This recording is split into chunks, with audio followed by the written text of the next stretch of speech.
Hello everyone, welcome to my channel. मैं महेश राय स्वागत करता हूं आपका अपने चैनल में। आज हम 25 क्वेश्चन पढ़ेंगे। बहुत ही इंपॉर्टेंट क्वेश्चन है ये। यूपी टीजीटी के लिए बहुत ही इंपॉर्टेंट क्वेश्चन है।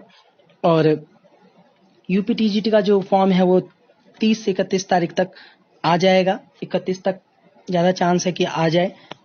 और अभी तक तो बोर्ड ने यही बताया है, यूपी बोर्ड ने, कि 31 तारीख तक फॉर्म आ जाएगा। तो चलो हम पहले अपनी टॉपिक को कवर करते हैं। ये 25 क्वेश्चन है और बहुत ही इंपॉर्टेंट है। टीजीटी पीजीटी के लिए बहुत ज्यादा है, टीजीटी के लिए ज्यादा है। तो चलो स्टार्ट करते हैं।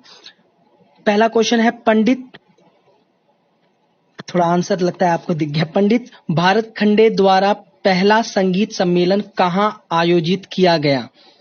ए बड़ौदा, बी लखनऊ, सी बनारस, डी दिल्ली।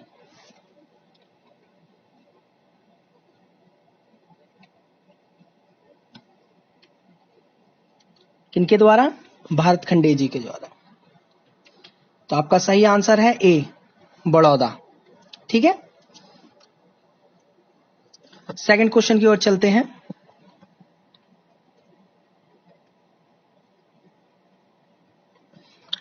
एक ऑप्शन नीचे है, वो मैं बाद में दिखा दूंगा।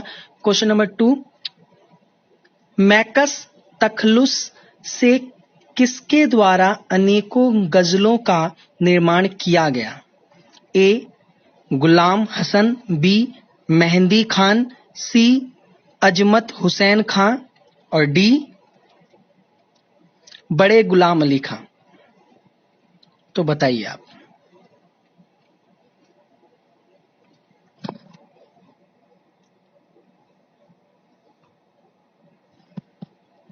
आपका सही आंसर है सी अजमत हुसैन खां। क्वेश्चन नंबर 3 की ओर चलते हैं। मुसलमान और भारतीय संगीत नामक प्रसिद्ध ग्रंथ किसकी रचना है? ए डॉक्टर प्रेमलता शर्मा, बी विष्णु नारायण भारतखंडे, सी आचार्य बृहस्पति, डी ओमकारनाथ ठाकुर।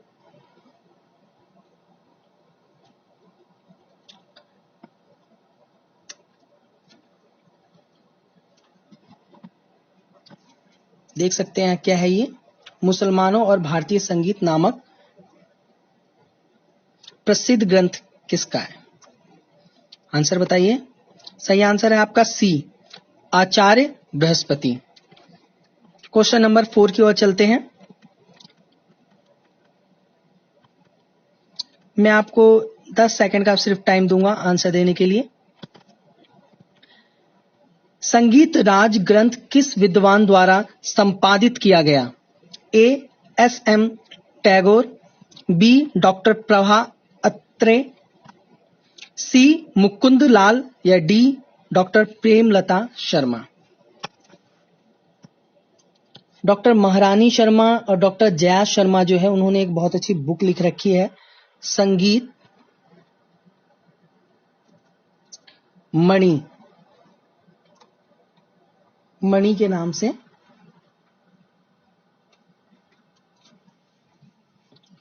और ये बहुत अच्छी बुक है।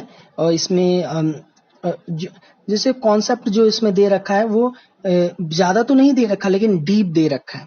तो बहुत अच्छी बुक है। तो बताइए आंसर इसका। इसका सही आंसर है डी डॉक्टर प्रेमलता शर्मा।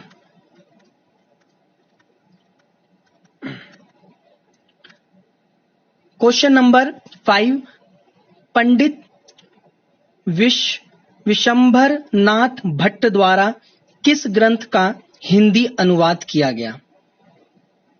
ए संगीत रत्नाकर, बी संगीत चिंतामणि, सी स्वरमेल कलानिधि या डी संगीत मकरंद।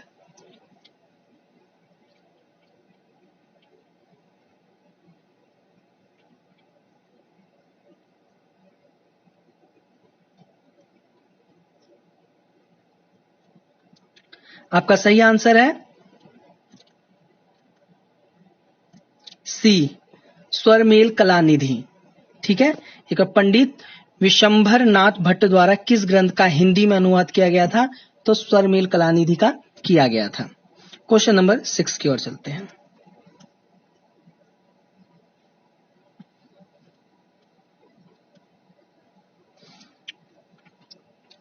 किसी समय संगीत के मक्का के नाम से प्रसिद्ध शहर कौन सा था? ए आगरा, बी ग्वालियर, सी मेहर या डी जयपुर। मक्का के नाम से, ठीक है, मक्का के नाम से प्रसिद्ध शहर कौन सा था इन चारों में से? आगरा, ग्वालियर, मेहर या जयपुर। आपका सही आंसर है बी ग्वालियर, मक्का के नाम से प्रसिद्ध शहर था। क्वेश्चन नंबर 7 की ओर चलते हैं। इसका भी दो ऑप्शन जो है इसके दूसरी पेज में है। क्वेश्चन नंबर 7, गंधर्व महाविद्यालय की स्थापना किस वर्ष में की गई? ए 1901, बी 1905, सी 1911 या डी 1915। क्वेश्चन है गंधर्व महाविद्यालय की स्थापना किस वर्ष में की गई?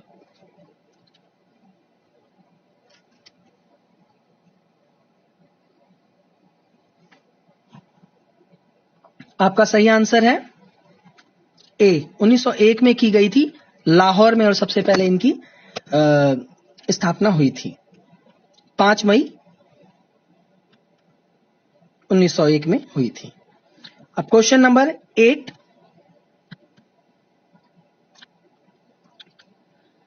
नागस्वरम वाद्य को आप किस श्रेणी में रखेंगे? ए घन, बी सुशीर, सी अवनद्य या डी तत्।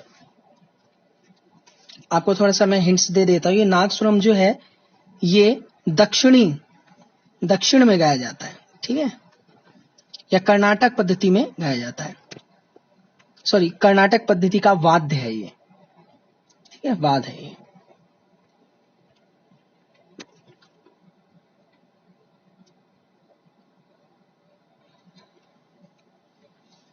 ये पूछ रहा है कि किसके अंतर्गत आता है, घन, सुशीर, अवनद्य, तत्।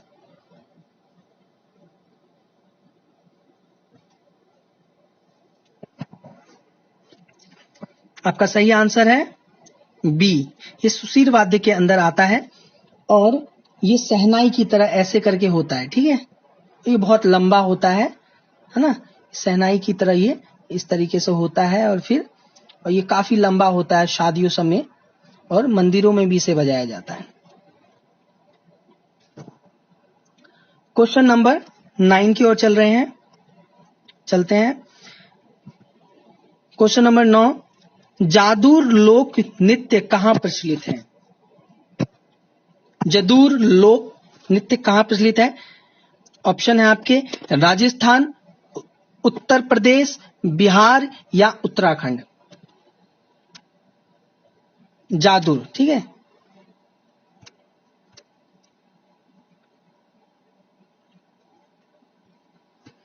जादूर एक नृत्य है, कहां प्रसिद्ध है ये बताना है।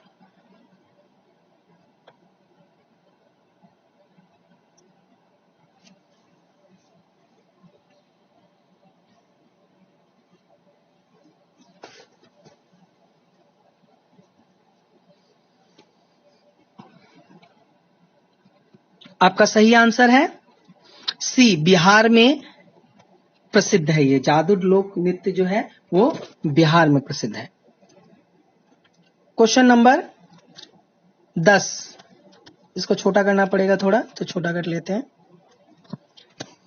किस तमिल ग्रंथ में संगीत सप्त स्वर और उस काल में प्रचलित रागों का नामोल्लेखन मिलता है?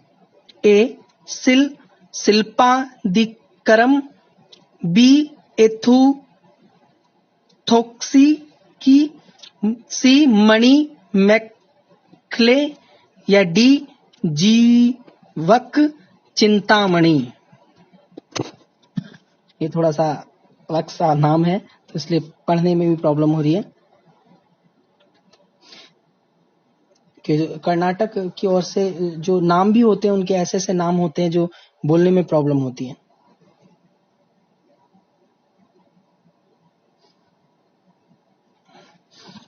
आपका सही आंसर है ए, शिल्पादिक्रम। ठीक है, क्वेश्चन नंबर 11 की ओर चलते हैं। और अगर आप अभी तैयारी कर रहे हैं तो अपनी तैयारी को आप करते रहिए, क्योंकि फॉर्म बहुत जल्दी आ जाएगा। और अभी तो फॉर्म आएगा ही, ये टीजीटी और पीजीटी के लिए आएगा ही, तो अपना करते रहें। और इसके बाद भी आ जाएगा, प्राइमरी के लिए भी आएगा, उसमें देखते हैं कि आता है कि नहीं, म्यूजिक की वैकेंसी होती है कि नहीं उसमें। वैसे ज्यादा चांस है, हो सकती है। और उसके बाद बिहार में आएगा, ठीक है, बिहार में वैकेंसी आएगी। उसके बाद हरियाणा में वैकेंसी आएगी, ठीक है। तो ये सब वैकेंसी आने वाली है, न्यू ईयर में आपको गिफ्ट मिलेगा। तो आप अपनी चीजें करते रहिए। और मैं सोच रहा हूँ कि बुक्स को भी लेके मैं बनाऊं, क्योंकि बहुत लोग बुक्स भी पूछ रहे हैं, कौन सी बुक्स हमें पढ़नी चाहिए, कौन सी नहीं पढ़नी चाहिए। और मैंने ऑलरेडी जो गवर्नमेंट जॉब होती है और प्राइवेट जॉब होती है, उसके लिए मैं सारी चीजें कवर करवाता रहता हूँ। तो गवर्नमेंट जॉब, अभी प्राइवेट के लिए दिल्ली में जो वैकेंसी निकली है, उसका मैंने पूरा डिटेल के साथ पूरी वीडियो बना रखी है। आपको नोटिफिकेशन भी उसमें एक्सप्लेन कर रखा है, और फॉर्म को कैसे भरना है वो भी एक्सप्लेन कर रखा है। तो आपको अगर भरना है तो वो वीडियो आप देख सकते हैं। उसके अलावा एक कोलकाता में वैकेंसी आई है, वो भी मैंने उसमें अच्छे से एक्सप्लेन कर रखा है। तो अगर आपको उसमें अप्लाई करना है तो वो देख सकते हैं। और जितनी भी प्राइवेट जॉब आएगी या गवर्नमेंट आएगी, उसकी नोटिफिकेशन मैं यहाँ पे दे दिया करूंगा। और बुक्स के ऊपर जो है, बुक्स के ऊपर भी कमांड करेंगे। बुक्स को लेके मैं वीडियो बनाऊंगा और बताऊंगा किस चीज के लिए कौन सी बुक्स अच्छी होती है। कुछ कौन सी बुक्स तो सारी अच्छी होती हैं, लेकिन कौन सी मेरे मेरे ओपिनियन के हिसाब से आपको कौन सी पढ़नी चाहिए। क्वेश्चन नंबर 11, हाल ही में भारत रत्न प्राप्त संगीतज्ञ भूपेन हजारिका किस राज्य से संबंधित हैं? आपको पता है कि अभी हाल ही में भूपेन हजारिका को भारत रत्न मिला है, वो किस राज्य से संबंधित है? ए असम, बी अरुणाचल प्रदेश, सी मेघालय या डी पश्चिम बंगाल।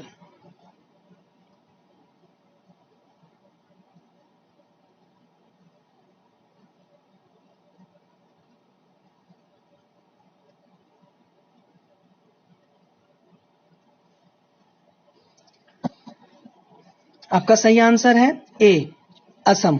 ठीक है, असम में ही मिला है, इनको भारत रत्न मिला है। और क्वेश्चन नंबर 12, गढ़वाल में धुयेल ताल किस ईश्वर ईश्वर की उपासना में प्रयुक्त की जाती है? ठीक है, ये ईश्वर की उपासना में प्रयुक्त की जाती है। राम श्रुति, नरसिंह श्रुति या दुर्गा श्रुति या शिव श्रुति, शिव महिमा।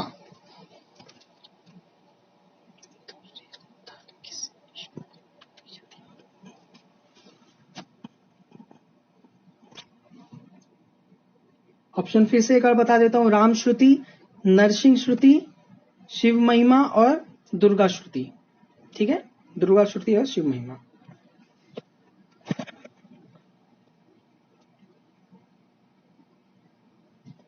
आपका सही आंसर है बी, नरसिंह श्रुति। ठीक है, नरसिंह श्रुति की उपासना की जाती है।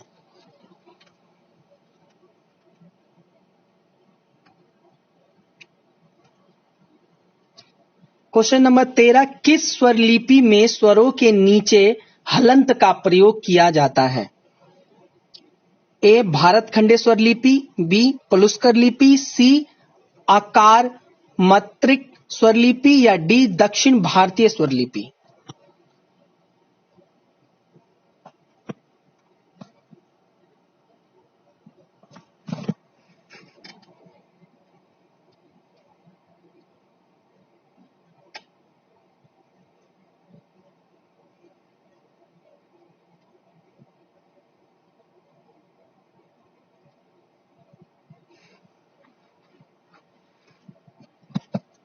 आपका सही आंसर है सी,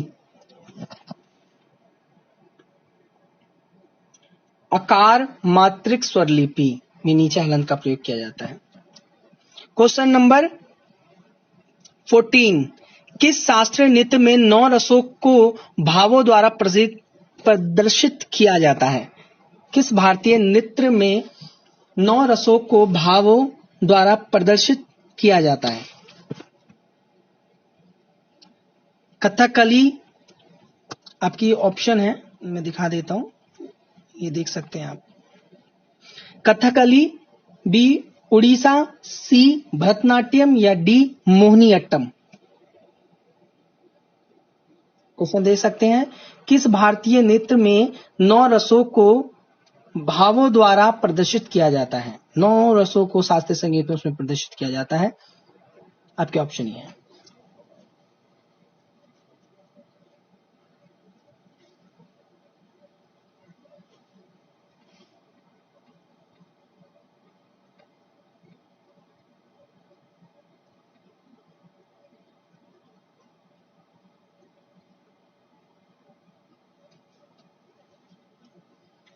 सही आंसर है ए, कथक अली में 9 रसों का प्रयोग किया जाता है।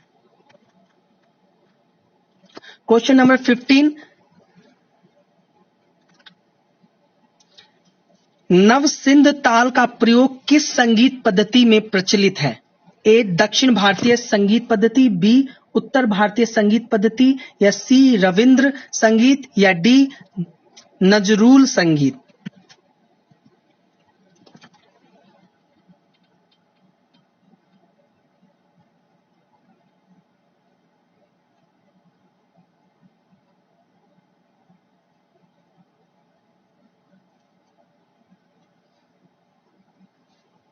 आपका सही आंसर है ए दक्षिण भारतीय संगीत पद्धति।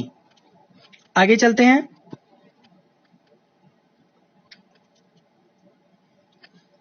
भिन्न को पहचानिए।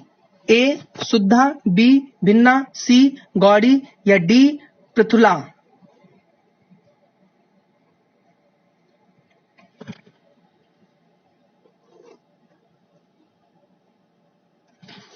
तो इसमें भिन्न कौन सा है? डी पृथुला इसमें भिन्न है। कौन कौन से होते हैं? शुद्धा, भिन्ना, गौड़ी और साधारणी। यहां पे हाथ से थोड़ा सा प्रॉब्लम होती है। आगे क्वेश्चन नंबर 17,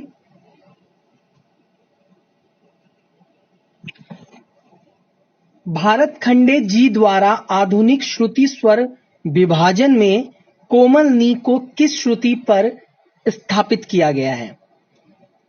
ए रोहिणी, बी रम्या, सी उग्रा या डी छोबनी।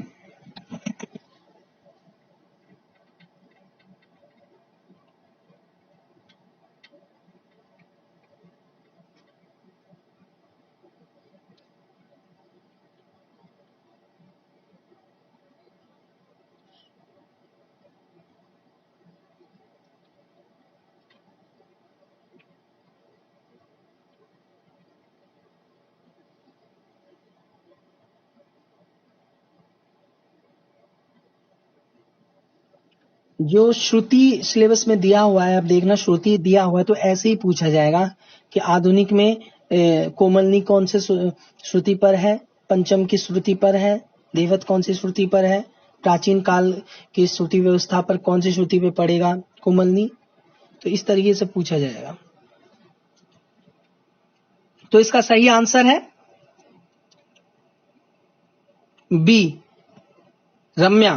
ठीक है, कोमल निषाद है जो, वो कहां पे स्थापित है? रम्या पे।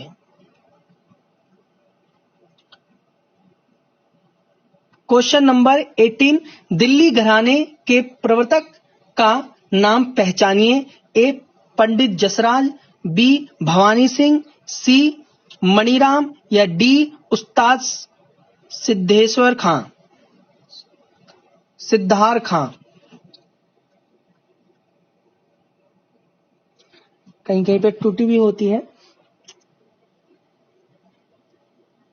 दिल्ली घराने के प्रवर्तक का नाम पहचानिए। अब बुक्स पढ़ेंगे तो हर बुक्स में कुछ ना कुछ चेंज होता है। कहीं पे कुछ लिखा होता है, कहीं पे कुछ लिखा होता है।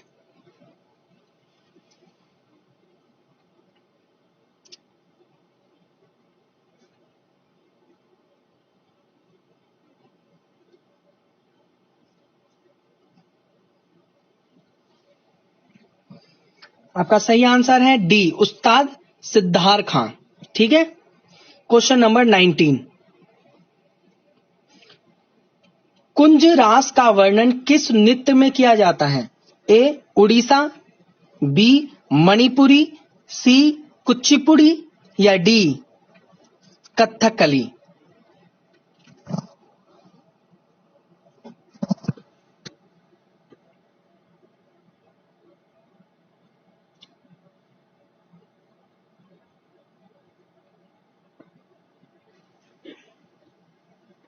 उड़ीसा, मणिपुरी, कुचिपुड़ी या कथकली।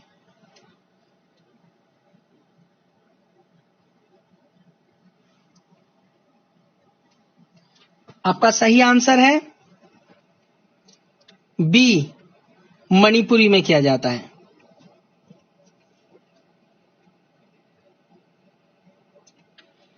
क्वेश्चन नंबर 20, 4 धातु और 6 अंग युक्त रचना है। ए प्रबंध, बी ध्रुपद, सी जाति या डी चतुरंग। 4 धातु और 6 अंग।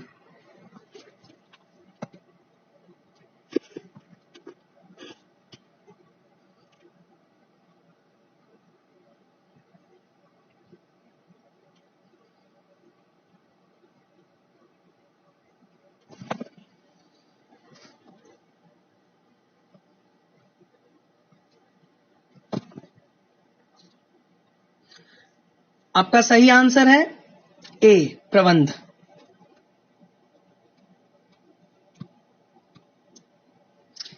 क्वेश्चन नंबर 21, किराना घराने के गायक अब्दुल करीम खान ध्रुपद की किस वीणा के गायक माने जाते हैं? फिर से एक बार बोल देता हूं, किराना घराने के गायक अब्दुल करीम खान ध्रुपद की किस वाणी के गायक माने जाते हैं?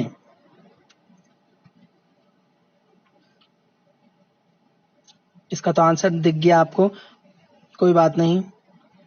ए गोबर हारवाणी, नोहारवाणी, खंडरवाणी या डागुरवाणी। अब्दुल करीम खान। तो ये क्वेश्चन तो आपको दिख ही गया है। तो ए गोबर हार वाणी इसका सही आंसर है। आपको एक क्वेश्चन का आंसर बताना है कि इन चारों में से तानसेन किसके अंतर्गत आते हैं? ठीक है, इन चारों के अंतर्गत तानसेन किसके अंतर्गत आते हैं? क्वेश्चन नंबर 22, बाबुल मोरा नैहर छूटो जाए बंदिश के रचनाकार कौन है? ये बहुत पूछा जाता है ये क्वेश्चन। बड़े गुलाम अली खां, बी वाजिद अली खां, सी फयाज खां या D Omkar Nath Thakur.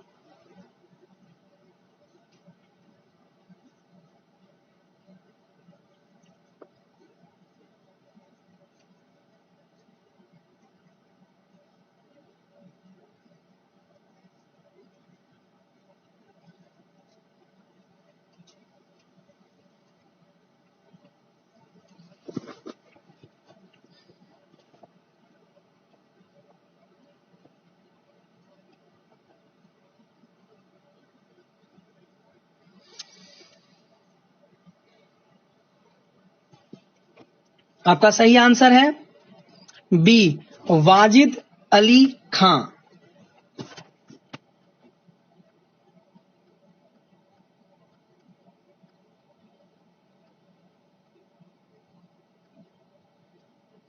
Question number 23, sitar में सर्वप्रथम तरब किसने लगाई? ए या तरबें किसने लगाई? सितार में सर्वप्रथम तरबें किसने लगाई? इनायत खां, बी बलराम पाठक, सी विलायत खां या डी इमदाद खां?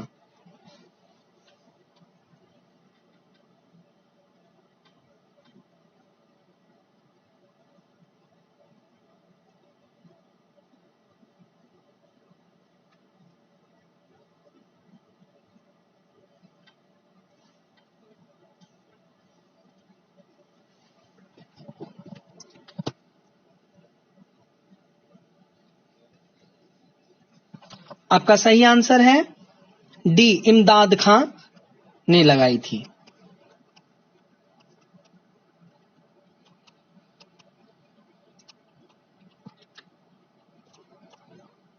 दो मिनट।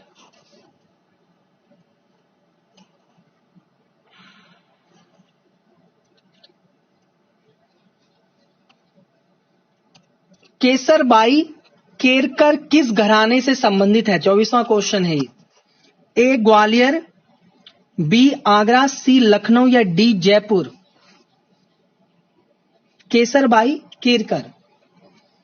आपको किसी का भी जीवनी देखना हो, बहुत सारी जीवनी मैंने डाल रखी है, किसी का भी तो नहीं कह सकता, लेकिन कम से कम मैंने 40 जीवनी डाल रखी हैं अपने चैनल पे। तो सारे संगीत से रिलेटेड चीजें डाली हुई हैं और मेरी स्कूल की जो चीजें हैं वो डाली हुई हैं। स्कूल में मैंने जहाँ जहाँ टीचिंग की है तो वहाँ पे मैंने जो करवाई हैं चीजें, वेलकम सॉन्ग, सरस्वती वंदना, क्लासिकल हो गया, राग हो गया, तो ये सब वहाँ पे डाला हुआ है, वो भी देख सकते हैं आप। और जीवनी सारी डाली हुई है और उसको वो जीवनी इस तरीके से कि जीवनी में कुछ याद करने वाला नहीं होता, उसे बस सुनना होता है। तो आप उसे एक बार लगाइए और सुनिए, तो आपको एक ही बार में सुनोगे आप याद हो जाएगा। एक फ्लो में मैंने सब कुछ बोल रखा है उसमें।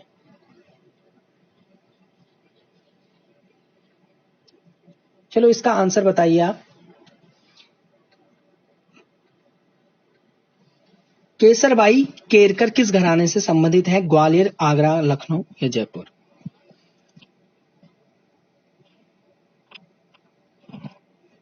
तो 10,000 रुपए के लिए ये आपका क्वेश्चन आपके स्क्रीन पे। चलो इसका सही आंसर है डी, जयपुर। केसकर भाई जयपुर से संबंधित थी। क्वेश्चन नंबर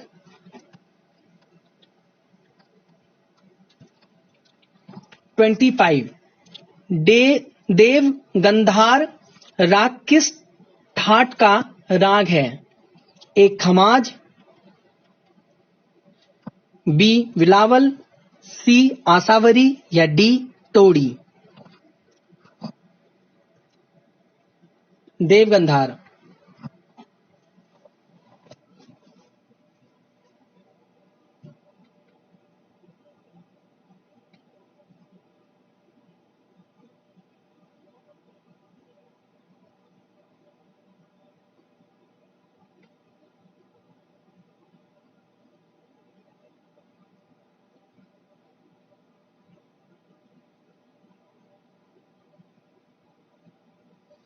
तो आपका सही आंसर है सी, आसावरी से ये संबंधित है।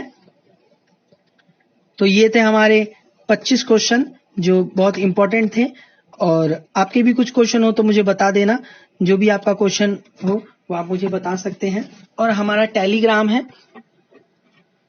टेलीग्राम का जो नाम है वो है ऑल म्यूजिक एग्जाम, ठीक है। ऑल म्यूजिक एग्जाम के नाम से है, टेलीग्राम है, तो आप वहां पे देख सकते हैं।